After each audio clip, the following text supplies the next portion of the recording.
আল্লাহ তাআলা এক জায়গায় বলতেছেন, ওয়াল্লাযীনা আমানু ওয়া হাজারু ওয়া জাহাদু ফি সাবিলিল্লাহ ওয়াল্লাযীনা আওয়াও নাসরু উলাইকা হুমুল মুমিনুনা হাক লাহুম মাগফিরাতু ওয়া রিজকুন কারীম।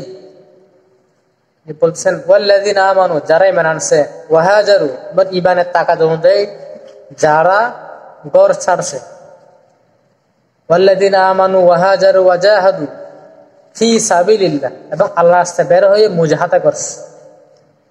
যারা ঈমান আনছে, ঘর ছাড়ছে, আল্লাহর রাস্তায় বের হয়ে মুজাহাদা করছে।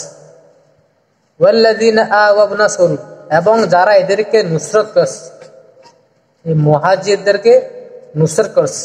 এই 4 ধরনের লোকের কথা বলা হয়েছে এখানে। ওয়াল্লাযীনা আমানু ওয়া হাজারু ওয়া জাহাদু ফি সাবিলিল্লাহ ওয়াল্লাযীনা আওয়াও নাসরু, এবং যারা এদেরকে সাহায্য করেছে। এদের ব্যাপারে এদের বেনিফিট কি, এদের লাভ কি? উলাইকা হুমুল মুমিনুনা হাক, তাহলে এরা মুমিনের পূর্ণ হক আদায় করছে। মুমিন হওয়ার জন্য, ঈমান হওয়ার জন্য মানে কিছু হক আছে।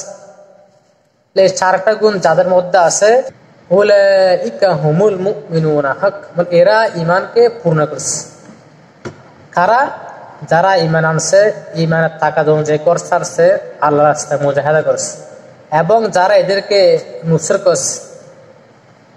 এই 4 ধরনের গুণ যাদের মধ্যে আছে, তারা কি, তাদের বেনিফিট কি?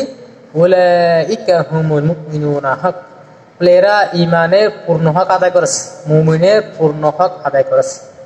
এদের বেনিফিট কি? লাহুম মাগফিরাতু ওয়া রিজকুন কারীম। লাহুম মাগফিরাতু, এদের জন্য মাগফিরাত, লাহুম মাগফিরাতুম ওয়া রিজকুন কারীম, এবং আছে সম্মানিত রিজিক, ওয়া রিজকুন কারীম, সম্মানের সাথে রুজি। এই 4 ধরনের ব্যক্তির জন্য আল্লাহ তাআলা মাগফিরাত রাখছেন এবং সম্মানিত রুজি রাখছেন। এই জন্য আল্লাহ তাআলা আমাদের সবাইকে এই 4 ধরনের গুণ হাসিল করার তৌফিক দান করুন, নিজের মধ্যে আনার তৌফিক দান করুন।